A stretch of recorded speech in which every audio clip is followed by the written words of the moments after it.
My name is Brian Wesley Johnson, and I want to welcome you to another edition of Soulivity Live. Hey, how you doing, sir? My sister, how are you? Hey.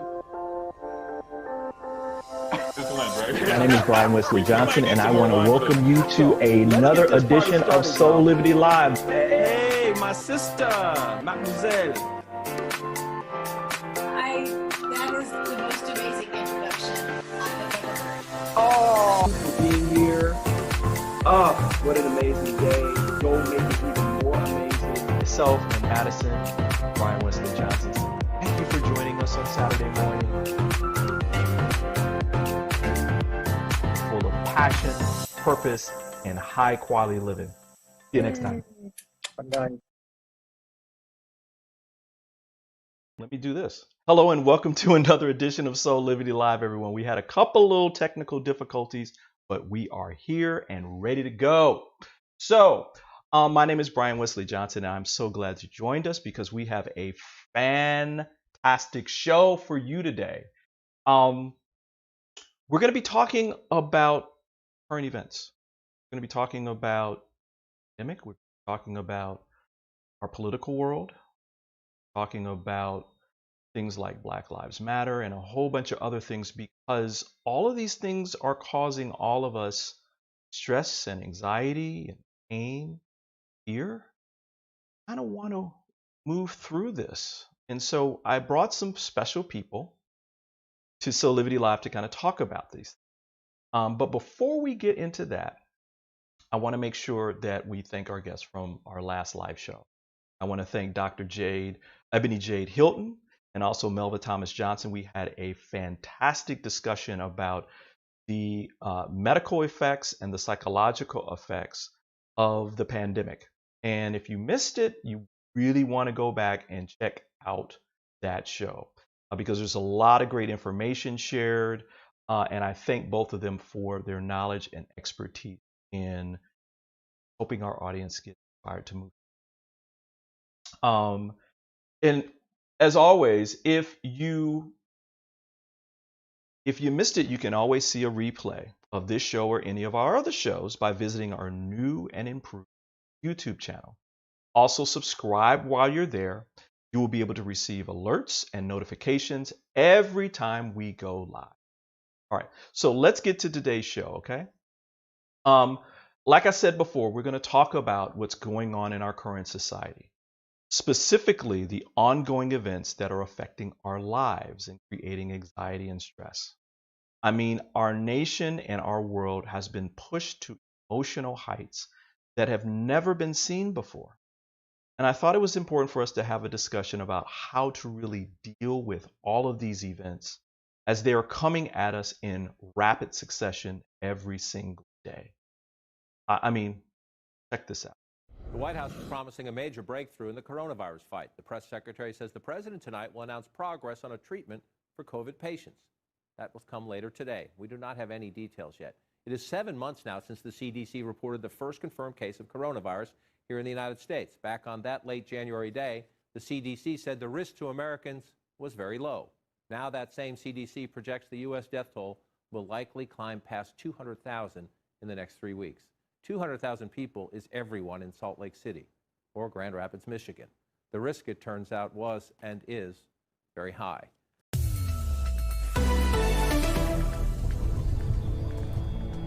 The pandemic has turned Rita Campo's life upside down.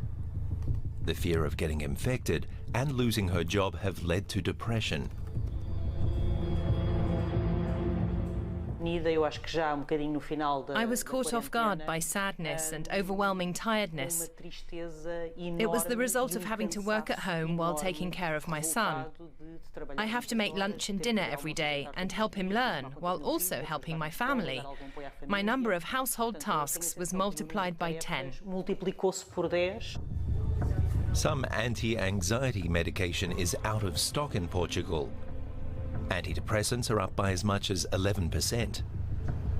There's a rise in alcohol and drug abuse, domestic violence, panic attacks, and suicide. The COVID-19 pandemic has caused a mental health crisis in our region, at a scale that we've never seen before. Now, when you couple what's happening with the pandemic and how this is affecting our mental state, with the current protest around the shootings of people of color by police in cities around our nation, including people like George Floyd, Breonna Taylor, and most recently Jacob Blake, it is understandable that even the strongest of us can sink into despair. Now, I want to be clear. This show is not about us staying in these deep, uncomfortable feelings that are caused by our day-to-day experience. This show is about supporting you in confronting these and provide you with mechanisms and information to help you move through these times so that you can have a better life, a more peaceful life with full of wellness. Now, like I said before, we have a very special panel to kind of help us navigate these waters. And while I could go into a whole bunch of detail on my own, why don't you check out this video that tells you a little bit more. Elaine Clayton is an internationally known artist, author, certified Reiki master, intuitive reader, workshop instructor, and the creator of the Illuminera Intuitive Journal. She is the author and illustrator of several books for children and the illustrator of books by the Pulitzer Prize-winning author Jane Smiley and Wicked author Gregory Maguire, among others. She practices Reiki and intuitive healing in New York City, Connecticut, and Atlanta. Katie Silcox is the author of the book Healthy, Happy, Sexy, Your Veda Wisdom for Modern Women.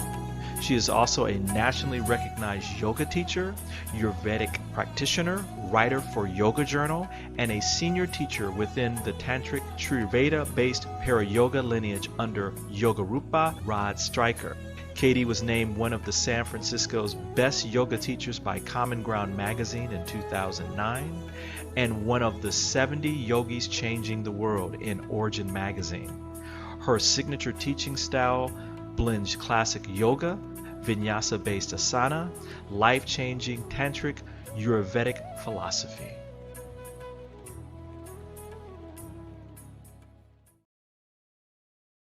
So like I said, we've got a powerful, powerful panel. So it is my pleasure to welcome Elaine Clayton and Katie Silcox to Soulivity Live. Hi, ladies. Thank you. Such an honor to be with you both. Oh, man, this is going to be a power hour. Remember, everybody, listen, this is an interactive discussion. So if you have any questions or comments, please just post them to any of our chats, and we're going to get to answering and responding during the show. So, wow. This week has been an incredible week. Where do we begin, right? Jacob Blake was the first part. At the RNC after that. And I don't want to go, this is not political. It's just, I want to make sure that I'm telling people. Soulivity is all about truth, honesty, integrity, and fighting fear and ignorance. And there was a lot of falsehoods, a lot of non-facts that counter everything that we know about what's going on in our world.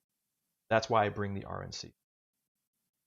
And then yesterday we had March on Washington. So there's this gambit of different things that are part of, I think, a bigger, the word I'm looking for, panorama of just basically 2020 as a whole, right? Elaine, I'm going to go to you, and then Katie, I'll ask you this question. I want both of you to kind of ground us in your own personal experience of what's happening right now. What's life been for you personally during this year? So Elaine, I'll go to you.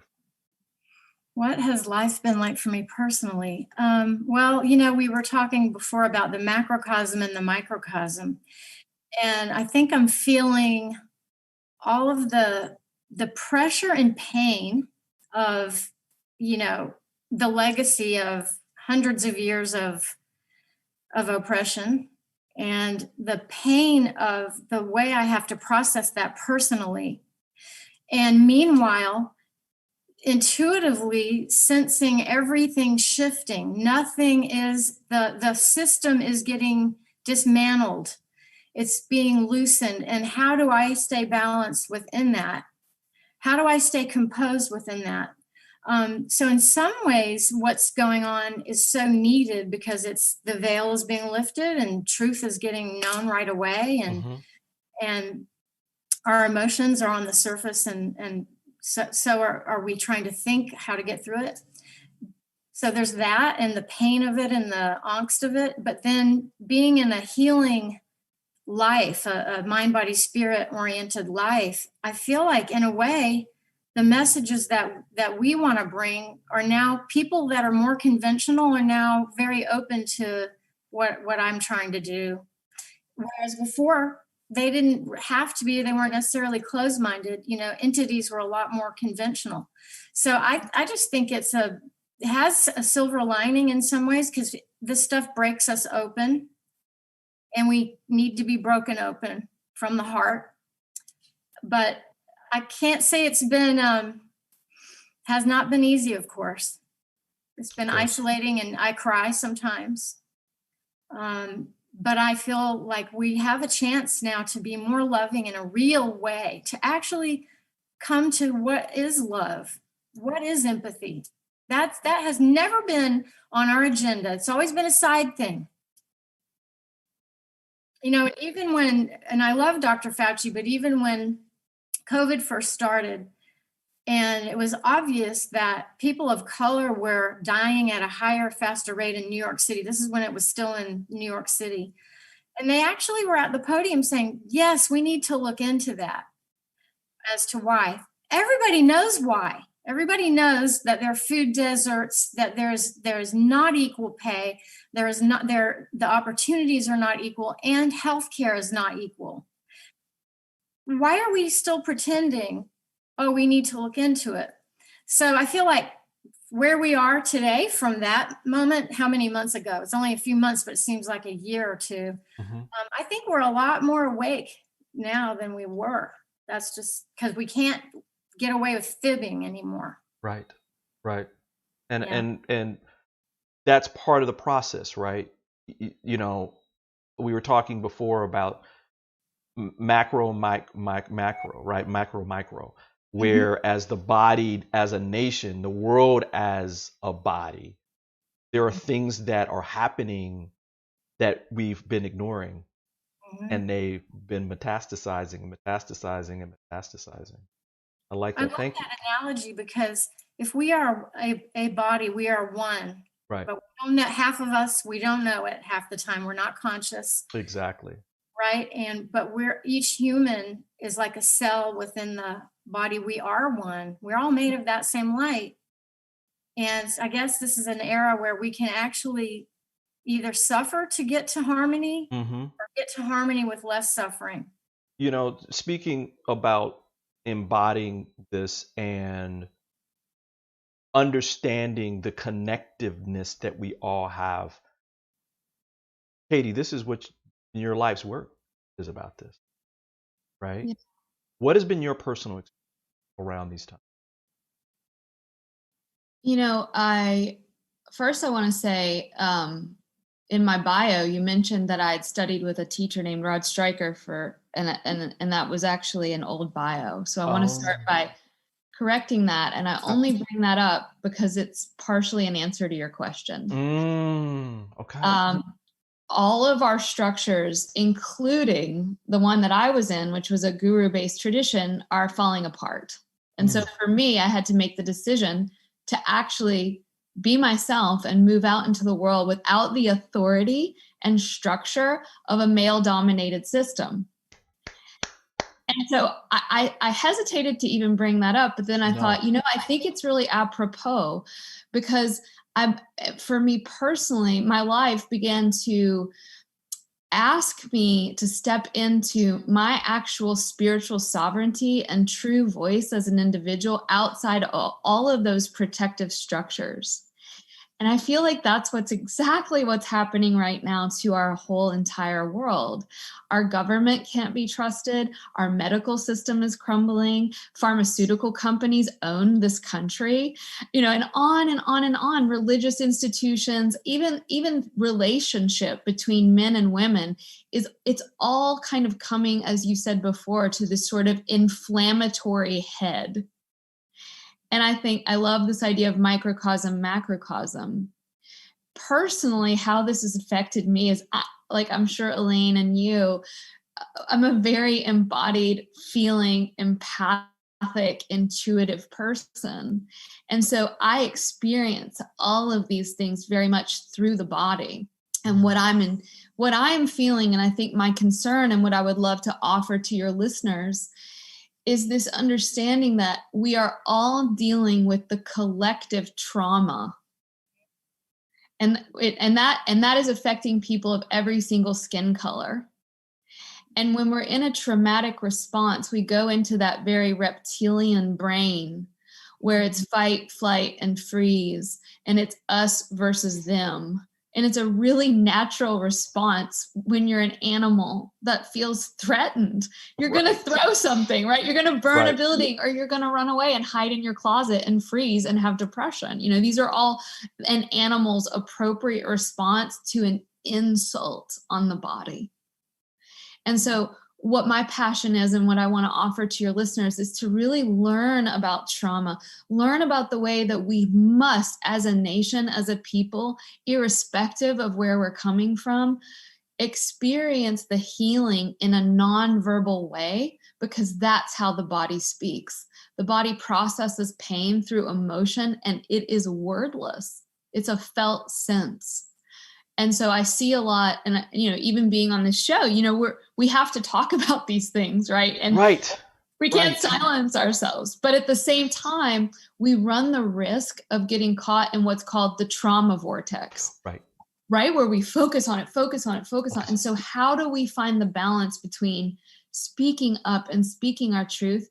And I'm barely even on the social media anymore, because I feel we're wasting our time and energy and resources on telling people how to say things perfectly, or be, for example, as a white woman, the perfect ally. And that criticism maybe needs to be there in small amounts. But what's happening in my community is people are starting to go into freeze. I don't know what to do. I don't know how to support. And so I think a question maybe we could consider is, how can we best use our time, energy, and resources to actually start to move towards something that does look like unity, that does look like love, that does look like actual change? Because whether we like it or not, we're all going to have to be together. Right. I'm so glad.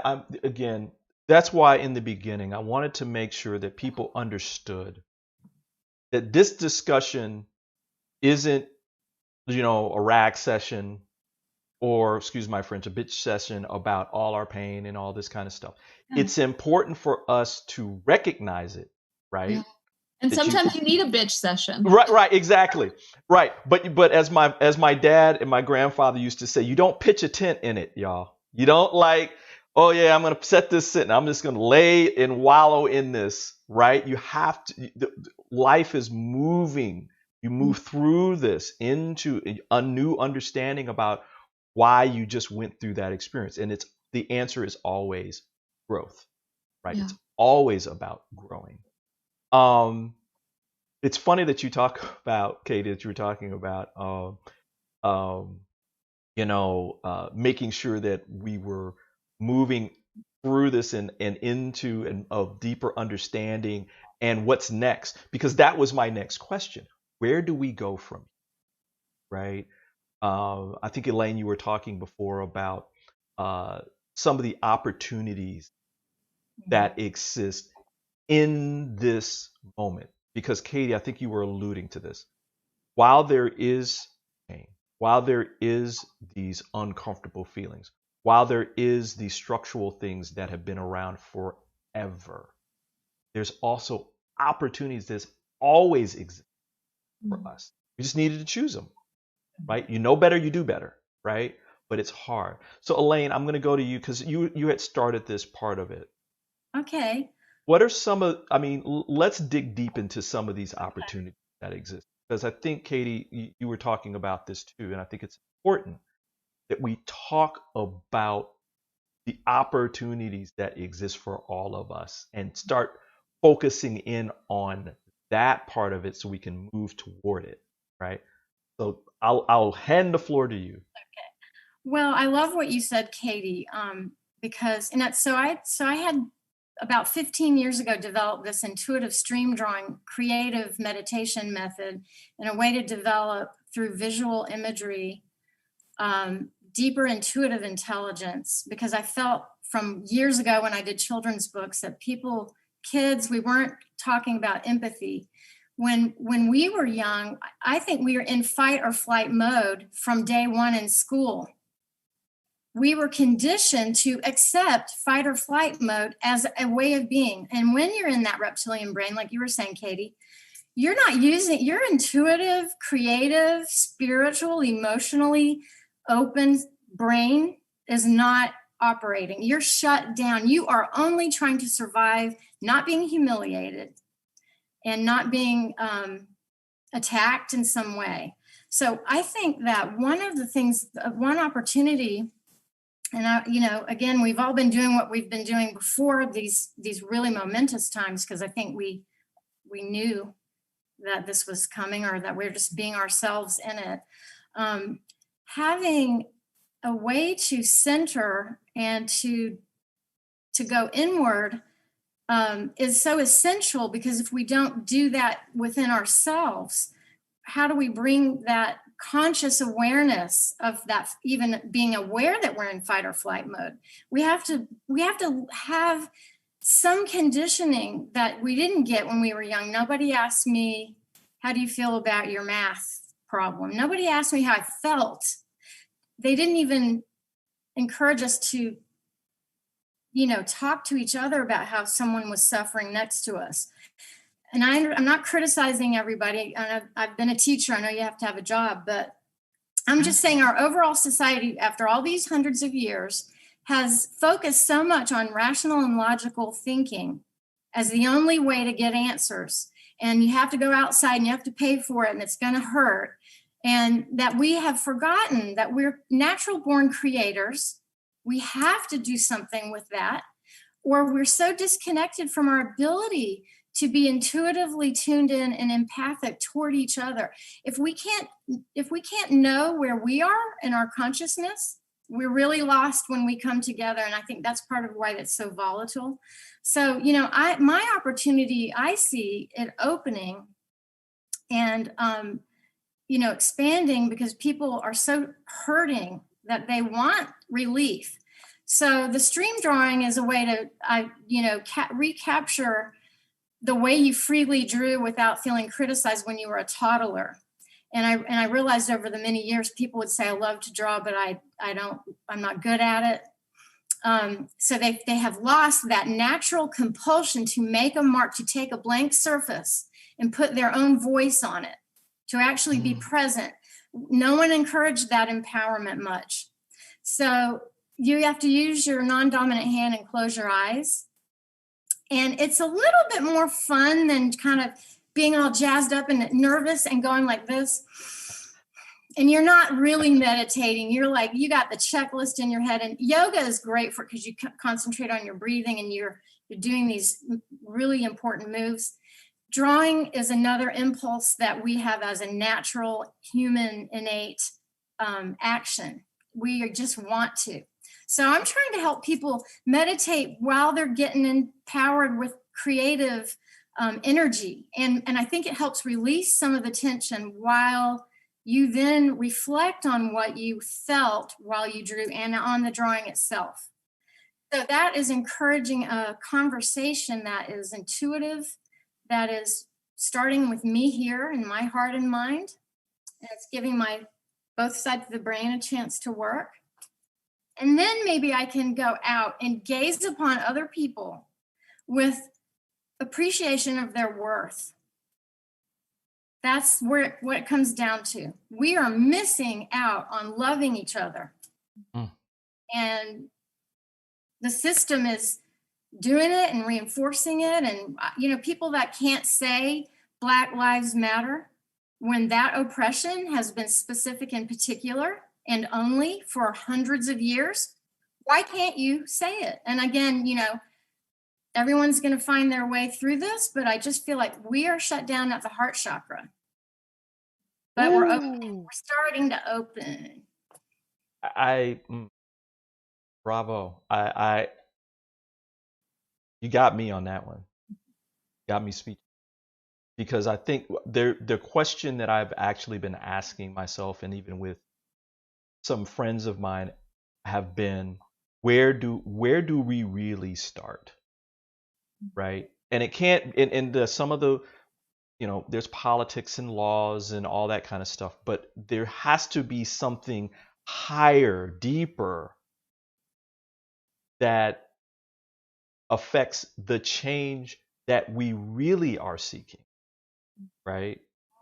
Katie, how about you? What do you feel are the opportunities? I think you were moving into that, and I want to make sure that we're continuing that line.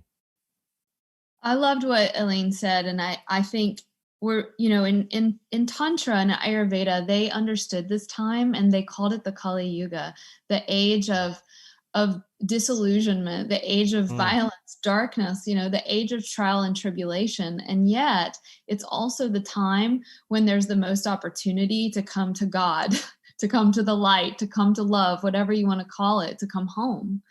And I really feel that in me. Like I sense as a deeply intuitive person, the way in which we are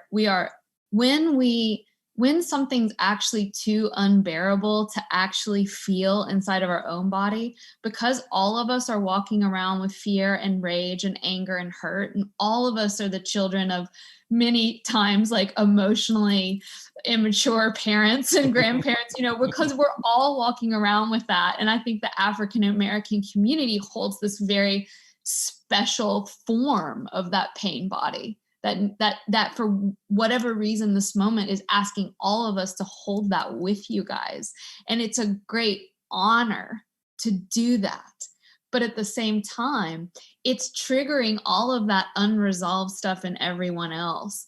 And so when you're just really not ready to deal with that and tend to it with kindness, with compassion, it's a huge job, right? When you're not ready to tend to your own anger and your own violence, and what do? We talk about other people, and like distraction.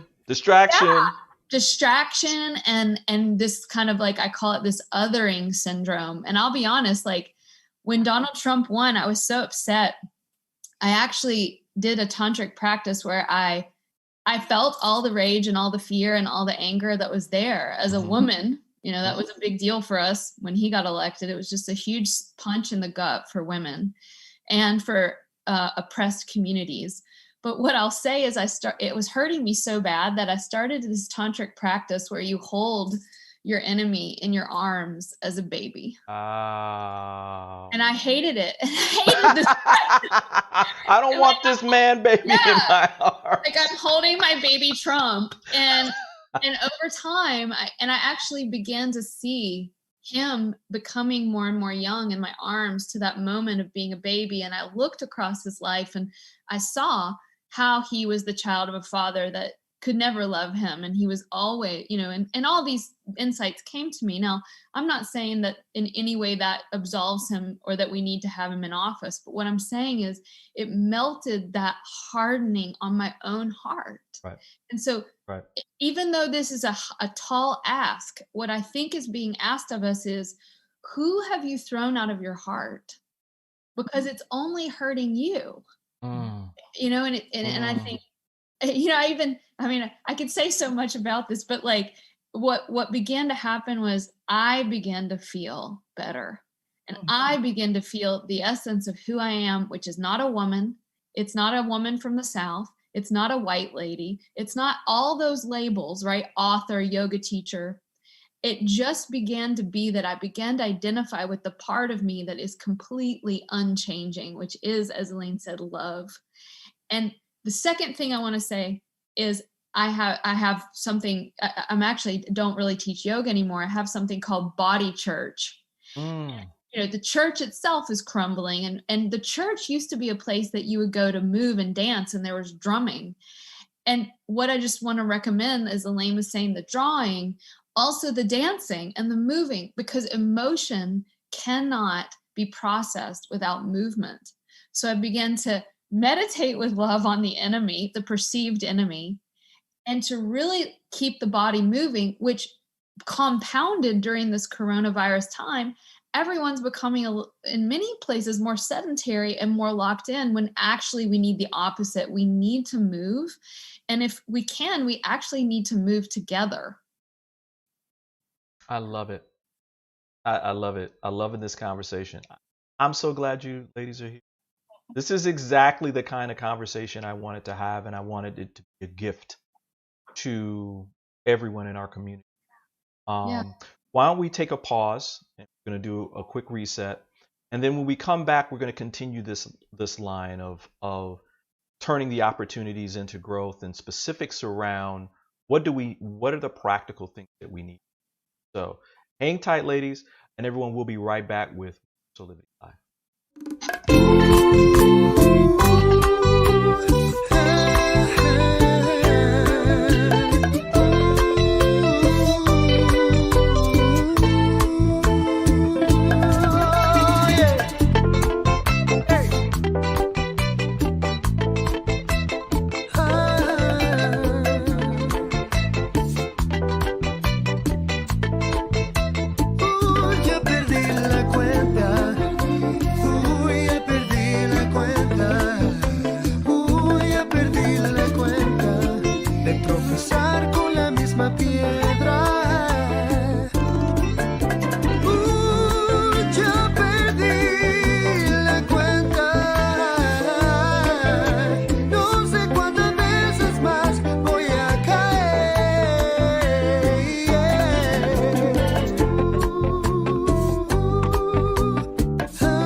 Have you ever asked the question, if I was to be anything, what would I be? Regardless of money, regardless of status, beyond popularity and fame. Living your passion, feeling your life has purpose. Soulivity is a space to nurture that which lives in all of us. A place where work can become play, and doing what we love creates the dreams of a lifetime.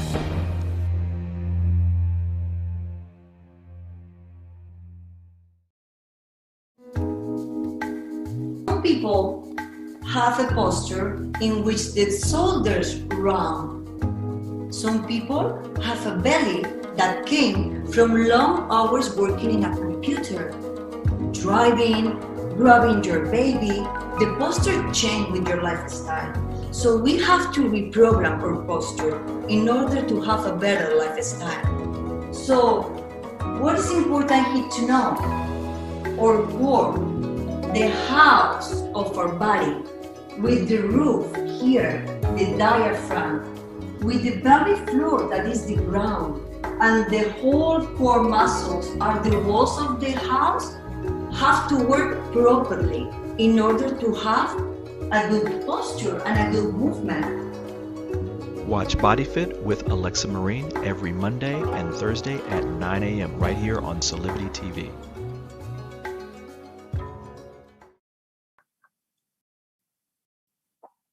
All right, and we are back with more of Soulivity Live. I'm welcoming my guests back, Katie Silcox and Elaine Clayton. We're continuing this discussion about, and I'm just going to call it what it is. It's our world pain body that we're now trying to heal. That's what this discussion is about. And we're talking about some opportunities that exist for us to heal, to grow, to mature, to expand. And I want to target people right now in the Black community. Your takes on this, because and I want to be clear, because we're talking about Black Lives Matter. It does not mean that other disenfranchised, discriminated groups don't matter. But the Black experience specifically in America has been painfully unique. And there has been things that have not been resolved. I think Roland Martin said it best on one of his programs, where he said that at its core, African American people and other people of color do not feel as though they have the same freedoms. I'm using that word specifically, freedom, that other people have. That is inherent, that we're looked at differently, and because of that, treated differently. Because of that, there's all systems that have been made justified. So from both of your perspectives, and I'll go to you, Katie, first, because we're talking about deep wounds all the way around that need to be healed. But what are some of the thoughts that you have around, first, how people of color can stay grounded, and then people who are not of people of color who can stay grounded, and how they can bridge the gap?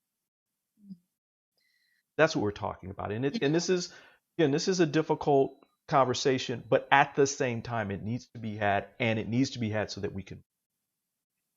Well, I mean, first and foremost, just the fact that I'm sitting here with you as a white woman talking to a Black man, that the fact that we're sitting here having this conversation, first, I just want to thank you for having me here and for being willing to talk with me with such love and openness. And like that in and of itself is healing. I can tell you it's healing for me, and you maybe could have your experience around it and let us know. But like just the fact that you're willing and I'm willing to come together and have these really difficult conversations, where, I mean, the quote that you read illuminated my heart. Like I was like, wow, that qualifier of you saying, this is how these people feel. And just to hear that, I think, number one, to be willing to have these conversations with love, and to both sides be willing to bring their open hearts, and us as white folks do a lot of listening. And so I think that's important, to be willing to sit in our body and in the discomfort that arises even as we start to speak of these things. For our Black African American listeners, I see this in my community. We have 400 women in our Shakti school. I have a women's empowerment Ayurveda school. We have 400 women. And I see the way that this lack of resource is a huge problem. And so the first thing that I think is important is for folks to have support and resource that enables them to feel safe. So whether that be a community member, a grandmother, a mama, a sister, a therapist, whoever it is that you feel safe with, that you can process your feelings with. And if it can be a therapist, even better. If it's a body-based therapist, because these are pain bodies that need a body-based response, we are not going to get that on Instagram and Facebook. It is impossible to process the pain body on social media, but we can process it with one another. And if we were in the same room, it would be even better, right? So like, maybe divert some of the energy off of social media and the news and onto being in the room with people that make you feel held and safe. The other thing I would say is go back to your traditions. Learn about what did your ancestors do when they felt grief and pain? Because I'll tell you, most of our ancestors, and we're all from an ancestral earth-based culture at the end of the day, they drummed, they danced, they moved these beautiful bodies. They did not sit still at home alone in their houses, like with a screen like this. That is adding to the anxiety and the depression. The other thing I would say is fuel your body with high quality fats and oils. I know it seems silly and cliche, but the more you can treat your body as a temple, the more you're going to have that brain chemistry of dopamine and serotonin and oxytocin and these feel good chemicals. One of my favorite books right now, I'm sure you guys have heard of it, but for your listener, is My Grandmother's Hands by Resmaa Menakem. He's a Black somatic experiencing therapist. And if you can't afford a therapist, get that book. It's, $5 used on Amazon, $13.99. He is going to help the Black community process the trauma. He's been there, he's done that. And it's a completely different perspective than simply speaking about the issues. It's feeling about the issues to the point where you can begin to access the part of you that is untouched and unaffected by the pain body. Right. And I mean, I could go on, but I want to respect the time and you guys, but I'm passionate about this. So thank you for letting me share. Oh, you're absolutely welcome. And thank you for that. I mean, that's another show. I'd love to do a show on that specifically. Because before we get to Elaine, I think that, yes, there's the reality of the current circumstance in terms of laws and all that. And it's important for us to feel as though we are empowered. Exactly. We are a light. No one can touch that. And that we are going to move forward with that and create from that space. Yeah. Elaine, how about you? What are some of the things that you specifically during this time, and we're talking about people of color or non-people of color and how they can bridge that gap? What are some of your thoughts and feelings? I have a lot, and what you just said made me think of the song "This Little Light of Mine." Mm-hmm. So I want to start from a different angle a little bit, because yes, everything I do with all I've got, I'm trying to support people in getting into a meditative spiritual place where they open to themselves, where we and can feel our own power of feeling and emotion be born into ideas and solutions. But I just want to say, so when I was 17, I left home and I went in the rural South, and I did some work that taught me that Black people teach me. I already knew this from watching people and from seeing the suffering. I already knew that, but I then put myself in some positions on purpose to learn more. And what I want to say, two things about what I learned, if you don't mind. Absolutely, go for it. This era for me is about, I want to learn from you. I can tell you, I can share with you what I do, but this is my time to learn from you. Because as much as there has been unique and specific oppression and pain, there is the most beautiful strength to behold. I can't say it enough. There aren't words to say it. But what I saw when I was in the rural South, and this was only 1979, it should have been a lot better by then, but I saw people having to live on the other side of the tracks, no running water, no electricity, little children that wanted to go to 7-Eleven. I saw how they got treated. I was with them.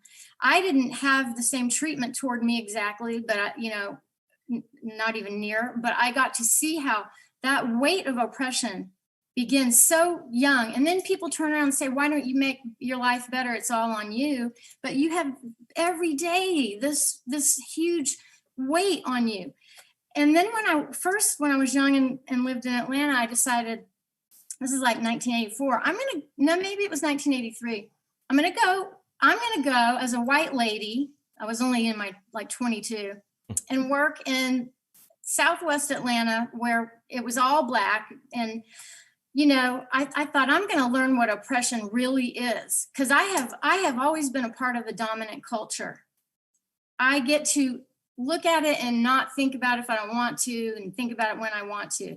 But what if I went in and I just became one of the people who are so, not of that dominant culture there, that I get to learn how painful that feels firsthand, because I felt like I should try.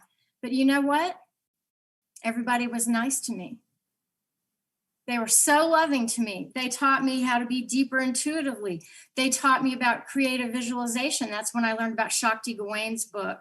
They demonstrated, you talked, Katie, about holding the Trump baby. Black people have had to hold some kind of baby all this time, because it's so hard to get past negative and toxic emotion if we don't in some way overcome the pain. Yet at the same time, having to not surrender to what is inhumane, as we were saying earlier. So I just want to say that where I come from right now is I want to teach people how to stream draw, to have a way to go inward and to get their voice out and to feel empowered. But from my earliest impressions, I think this is a time when we are supposed to listen to what Black people are saying. We cannot, if you got a cut on your arm and you don't heal it, you are letting every infection into your body. And by the way, we have a pandemic during this, so how symbolic is that? It's a sickness overall. Right. But I feel like if I don't open my heart and start really listening, and it is hard to have conversations. I was on social media today about whether or not, how do we deal with the violence component? Right. It's okay for violence to happen if it's not my house or my business, I guess. People probably are comfortable and it's kind of a place of privilege. Right. But at the same time, it takes some of that to not just capitulate and appease and to protest on your own terms and all that. But these are hard conversations to have, but I feel like we should be having them. Thank you for that. As I was thinking and feeling about what both of you were saying, the thought came to my mind that I want to clear to our audience. Listening to what specifically Black people and people of color are saying the healing isn't exclusive. No. Healing begets healing begets healing. So as we listen to each other, healing just spreads. Yeah. And then you learn how to listen to enfranchised indigenous people of different sexual orientation. I mean, the list goes on and on and on and on. But we've got to start somewhere. And this moment right now is what we're talking about. That we got to start here. And again, I love that you said that we're in the midst of a pandemic, because you can't go anywhere. You have to go inward, really. You got to go inward. You got to deal with it, right? And so, wow. While we have some time, I want to make sure that we're moving the ball forward, and that we're talking about the practical, more practical steps that we can take. So I'm going to ask each of you to tell us, what are three things? What are three things that we can practice today that grounds us and helps us perfect a focused practice of awareness of ourselves and awareness that builds the ability to make someone else feel safe, and we can feel safe and have these kind of conversations. Because I think too, again, I have a sneaking suspicion that as we move through this and we get closer to each other, that the pandemic will start to kind of resolve itself. You know, I just have that sneaking suspicion. So Elaine, I'll go to you because you were starting down this road. I want to help let you keep that thread going. Well, I feel like we need three things you said. Yes. Okay. So the first would be, don't forget what your ideals are, what your sense of virtue is, and what your ideals are, what you love. What you love is who you are. What you love may be a little different from what I love, but if I listen to what you love, then it adds to my sense of understanding. So you got to be in touch with what you love, though, like about life, about being on the earth. And so if we're not in touch with it, then our ideals, we're kind of not grounded. So I would say first, just acknowledge, hey, I do have things I love. So, and of course I use this stream drawing method to help people kind of get there. And it's really easy. But the other thing I would say is shifting by, holding on to your ideals and then going inward in a way that is creative, because you can't put your engine down to low and be happy. You can't forget you're a creator and be happy. We have to create. That's our natural state too. That's what we were born here. I tell people, you are a miracle. You are the only you. And so once you're gone, and if we don't hear from you about how you think and feel, then we miss out. So being creative is really important. And so having a way that you address your ideals, be creative. And then the third thing I would say is make time for it. I think as Bruce Lipton said, we are only conscious 5% of the day. So this is scary because that means there's a lot of unconscious conditioning that we are just reacting and we don't even know we're programmed to react in a certain way. But if you go inward and, again, I use the stream drawing method as a way to get that consciousness up, a stream of consciousness flow, similar to when you're dreaming at night, when all that stuff surfaces, to become more aware. And so then you have a voice, then you know what you love, and you have given yourself time to cultivate that beauty that you have as a creator. Then you can appreciate it in other people. And so I hope that makes sense, but I could talk about it forever too. So again, that's another show. I'm loving this.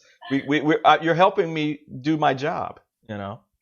Katie, how about you? What are three things that would be supportive to people to help them build this practice, right? This practice of staying grounded, staying focused, opening up their hearts. And before you said, and feeling safe, which we can't feel grounded or open our hearts if we don't feel safe with one another and ourselves. And I think to make it really practical, maybe we can do this together and your listeners at home, but just putting your hand on your chest. My big thing is about trauma, the brain, and the neurology of the body. And when you put your hand on your chest, already you start to just feel differently. You start to kind of get a sense of being connected to something. Taking your right ear to your right shoulder and just letting your eyes look down at your right shoulder and holding that for, 30 to 60 seconds. What we're doing is we're differentiating the eyes from that side of the neck. And what that starts to affect is the cervical spine. And that cervical spine is where we are getting hit by that hindbrain reactivity, fight or flight. And so just letting your eyes look towards your right shoulder starts to deactivate some of that fight or flight. And then obviously you do it on the other side, just letting your left ear drop towards your left shoulder and let your eyeballs look towards your left shoulder. And just do that for about 30 to 90 seconds. And I do this, it's called half salamander. I do this throughout the day when I start to notice that I'm feeling afraid or I'm feeling existentially alone and all these emotions, anger, and then you can let that come back to center and just notice we did like a minute of practice. And Right. I mean, we didn't even do it. We could have held that for a lot longer, but doing those practical things. And then I would say that's 1, 2. So the third thing is called the matrix of support. Who are your allies? Who loves you? And you can bring in, for me, I'm a big fan of Jesus. That's one of my allies. I bring in some Jesus. I get my heart in the room with love. I get my heart. I call in something bigger than me and my limited sense of what's going on. And as you start to call in that love, it could be nature, Buddha, Jesus, but like, get somebody on your team that's bigger than you. You know, you could even call in your mama, your grandmama. It can be lineage support. Call in the matrix of support. I even sometimes visualize, like you said, the tribe, like the friends that have got my back, that know my heart. And yeah, those are the 3 things. And I know we could talk about 30 of those things, but before we close, I just want to say, I came onto this call with such a heavy heart. I'm going through a personal thing. And you two have uplifted me so much. And just being here has been such a shift for me. And so I think the last thing is just to speak your heart, speak your truth, tell people when they affect you, as I'm doing with you guys. And I just really appreciate you both. It's likewise. Absolutely. Likewise. I started out with a lot of pressure because I'm in the middle of a move and I don't understand all of it and whatever. And I'm trying to always stay centered through it. And this, I realized can we do this every morning? Because now I'm going to have a great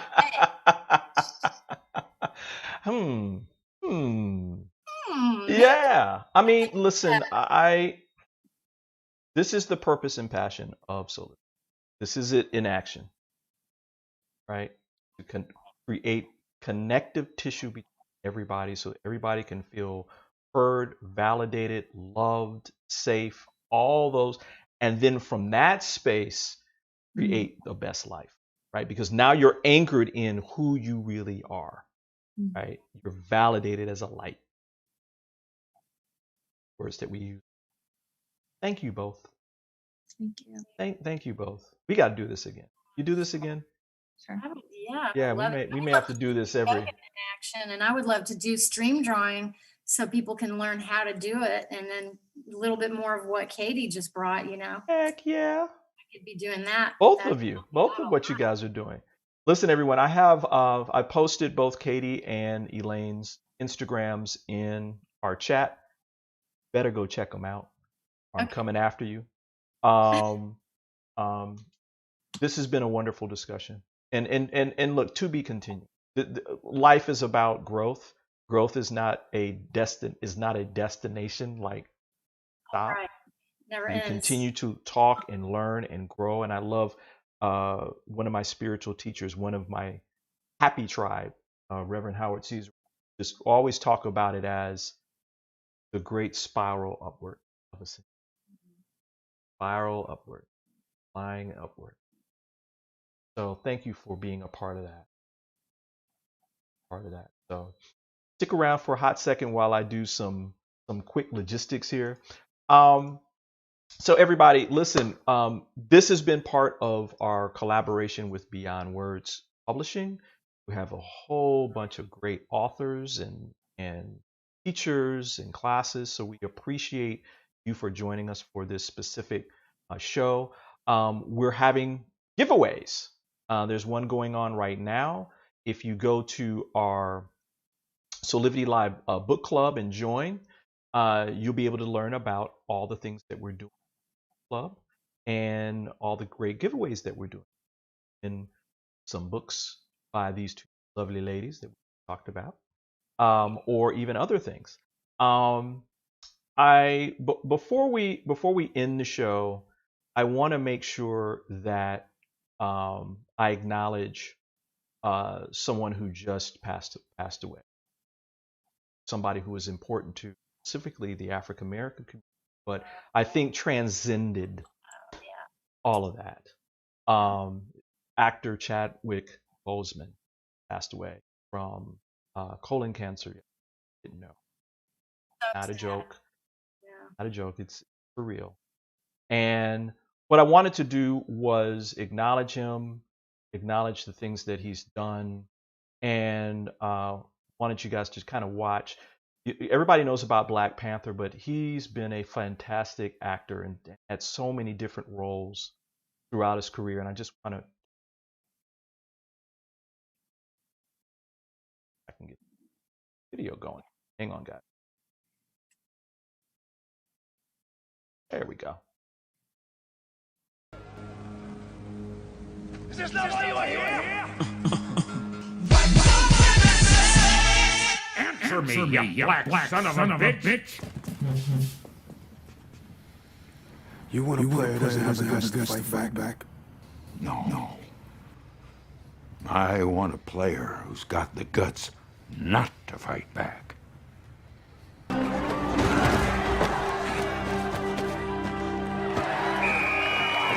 Ernie, this is Floyd Little. Floyd, this is... Ernie Davis. 2,386 yards, 360 carries, 6.6 yards a carry. You're good at math, huh? Don't you look at that poster of me on your wall and tell me you want to be like me, because that isn't enough. You're gonna have to do better than that. You think you can? Yes, sir. Look at me! Nate! Look at me! What happened, Nate? Talk to me. I can't. Come on. I can't talk. I can't.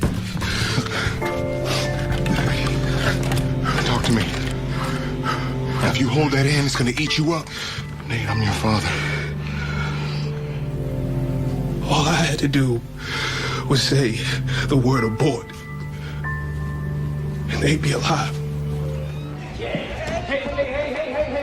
Out. Showtime, baby. Out. Yo, get out, man. So you weren't sure if she was legal? I assumed she was. But I mean, high school girls crash the parties a lot. And you seek them out? That's not my thing. Ask anyone. I don't hang with the chicks from Parker High and Lynbrook. I didn't know she was from Lynbrook. I thought she was my age. Hey, I swear. Give me something I can hit. And here comes the pitch.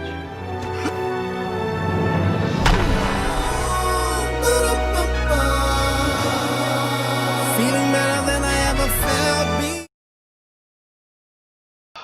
Wow. Chadwick, thank you. Thank you. I'll be with you for a long, long time. Part of my soul for a long time. Thank you, brother. Elaine and Katie, thank you for being here. I appreciate this conversation. Appreciate you sharing all of who you are with our audience. And this is what Soulivity is all about. So, Honor. I just want to let everybody know that next week we have actress Jade Taylor. We're going to continue some of this conversation. She's a beautiful actress and vocalist, but she's also an incredible advocate. So we're going to be talking about some of the things that she's doing around moving our country ahead, which is a part of what Soulivity is all about. So thanks again for joining us. And on behalf of Elaine and Katie and all of you out there, I want to say thank you for joining us. And until next time, of course, I'm wishing you passion, purpose, and an incredible life. See you next time. Thank you. Soulivity Magazine brings you the best in inspiration on Soulivity TV. Check out our new shows.